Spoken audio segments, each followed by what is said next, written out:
Good morning, Jefi. How are you doing? Hey, I'm doing great, Edward. How are you? Uh, I'm Edward. Am I in trouble? Edward. The only the only person that called me Edward was my mom when I was in trouble. So Edward, Sounds about right. Sounds which was about a right. lot. Hey, we're excited to talk about something that is technically a little difficult to talk about, but we think that consumers should know what's going on, right?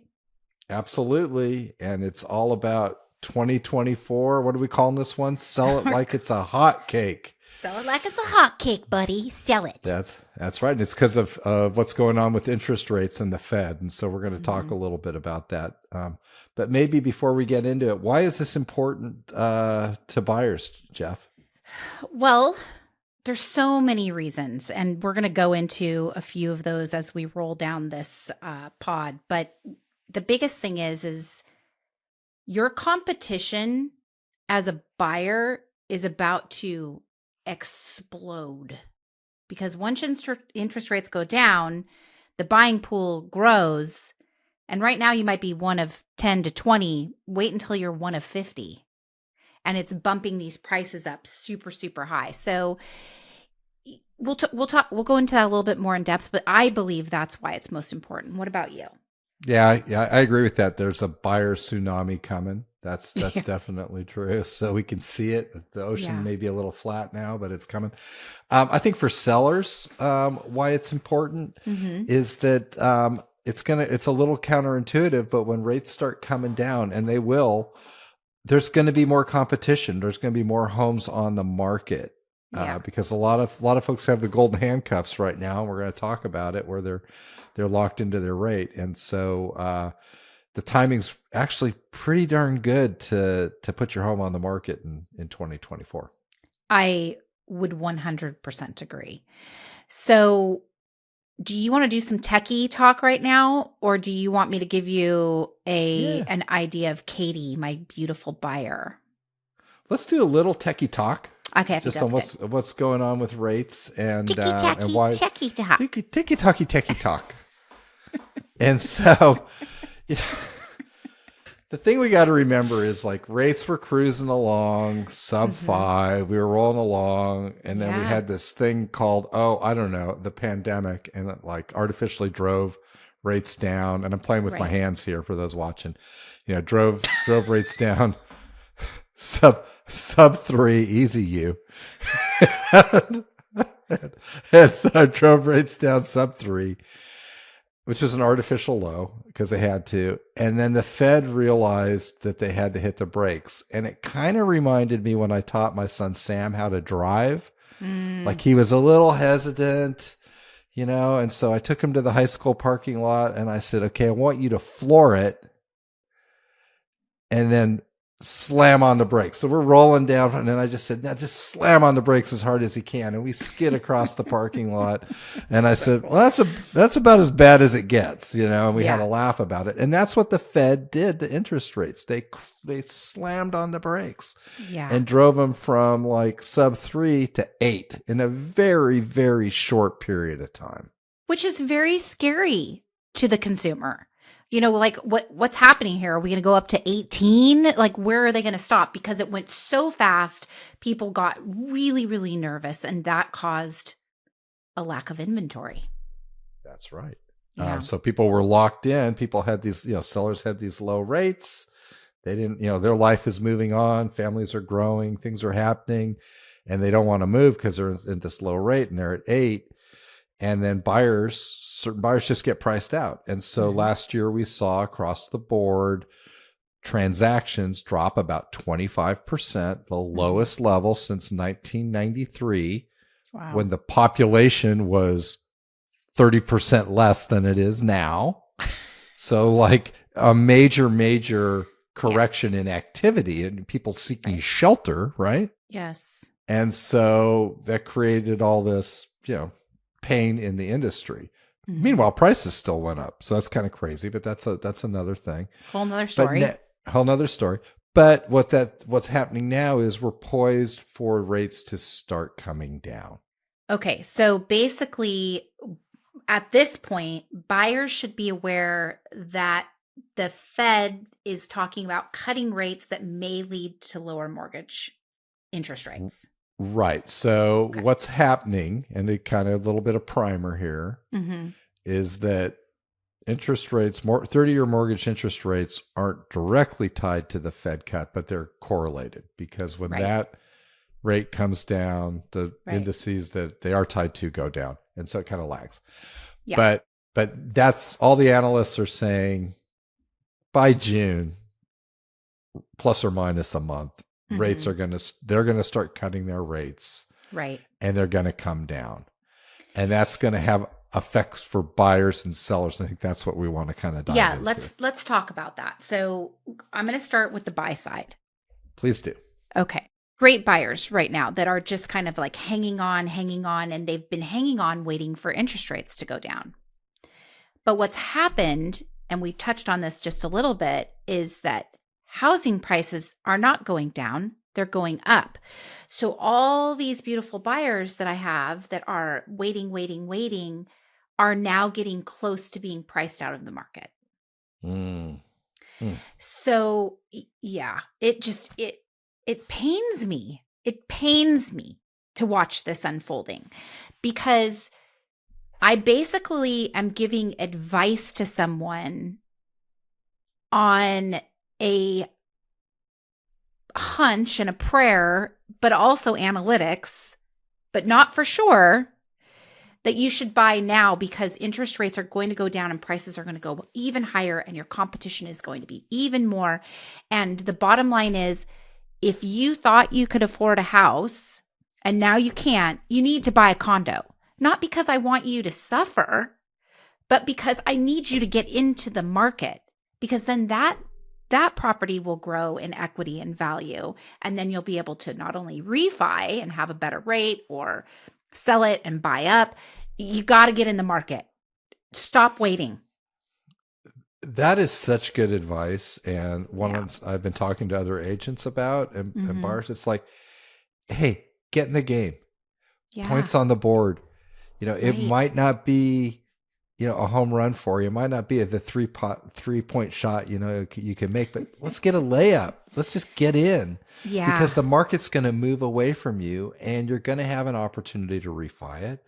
Yes. And hold it for a few years. Now you got an investment property, or you've got the equity to go buy your home that's closer to your dreams. But if you wait, it's going to move away from you. And that's really good advice, I think. Yeah. And I think real market information, real time information is the last 3 listings I put on in the last 60 days had over 10 offers, between 13 and 15. And my biggest, we had to stop at 22. We're talking about high interest rates, low inventory, a massive amount of people wanting to get into these properties because there's nothing to buy. And they're probably all starting to feel that. I just want you guys to know there's no shortage of buyer activity. There's a shortage of homes. Yeah. So true. And it's funny. We're having the same story in our sales meetings, and I'm seeing it on activity on listings. Yeah. And I will tell you, I think for us, because we're more seasonal, sure, the spring market actually hit earlier this year than last year. You know what, Ed? Honestly, I feel like your market didn't even take a hiatus in December, which was the year before when we were tracking numbers together. Your market really slowed down. I don't feel like am I wrong in saying that Chapel Hill hasn't? Yeah, you're right. Because I think we got hit in more October, November. Yeah. When rates peaked at 8.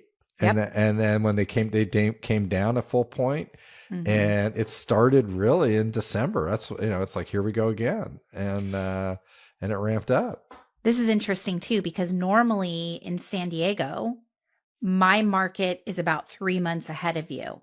This time, your market was ahead of me, which is very interesting. The whole time we've been doing this, I've always been ahead of you.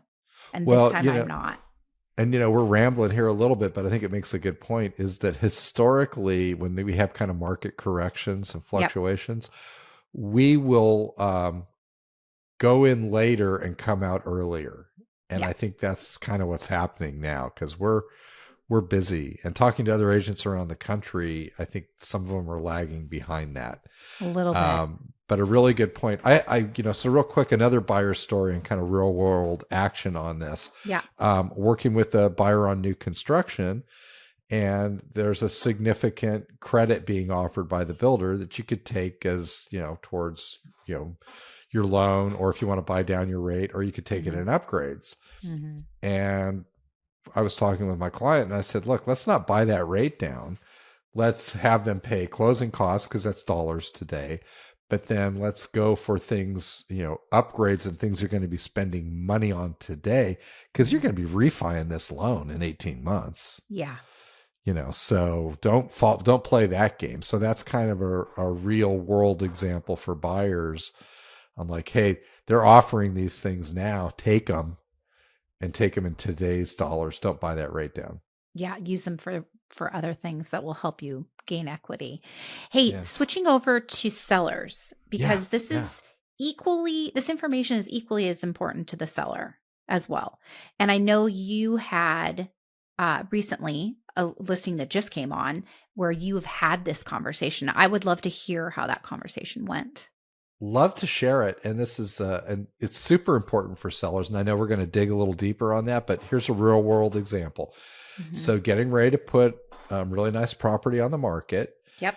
My plan is usually to go on a Thursday, have showings start on Saturday to kind of hold off. We even talked about doing what's called Compass Exclusive, to where we would just hold it off to test some price points. And did the analysis with the client where we're looking at the comps and then we're looking at the actives. And we said, hey, there's a hole in the market right now. We have no competition, none.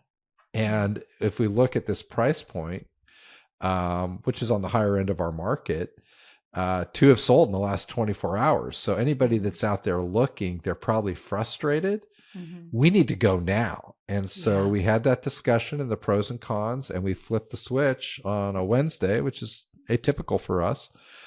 And bam, I had an offer within 6 hours. Yeah. This is a story. So this is why this matters to me, is that I have a lot of sellers that have pumped the brakes on moving because their interest rates were so incredibly good. And for me, these people are moving and they're becoming buyers. So it's both buy, sell. My advice to these people right now is, yeah, I know you're married to this rate. I know that 3% feels really, really, really good. But you're going to have the same problem that every other buyer is going to have. On the flip side of this, you have such high competition for your home right now. Once interest rates go down, the sellers are going to be, I feel like it's going to be the floodgates just, whoa, like we talked about the tsunami. So I think talking to sellers about, get on the market now, buy your home, refi your new purchase, and be done. Yeah. Oh, yeah. That's part of my talk track now and meeting with my clients. Is just saying, look, if it works for your life plan to do it this year rather than next year, because I've got some people in that kind of planning phase. Yes. I'd go now.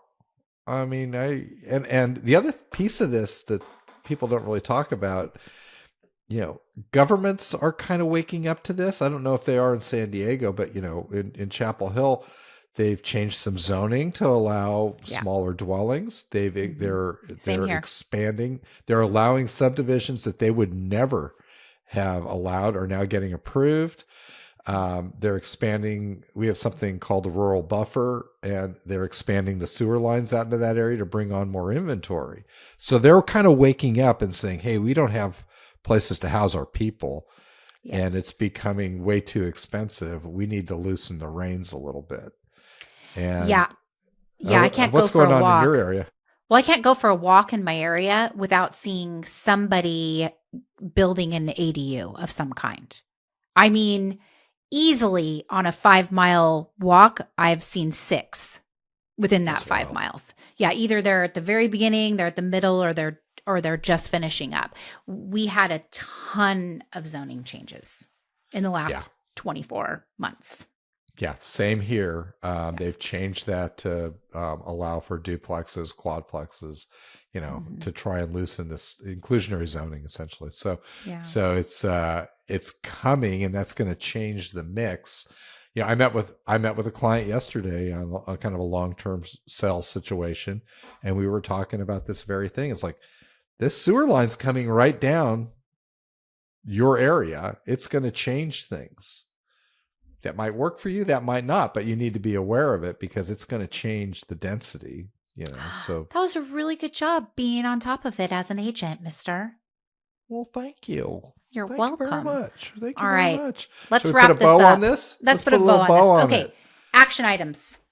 You tell me. Items. What do you think? Stay in one the of loop. the action items. Stay in the loop. Stay in the loop. Keep your eyes on the news, looking for those Fed cuts and how they might change mortgage rates. You can obviously call your favorite mortgage broker, or you can call your favorite agent, or you can call Ed and I, whatever you like.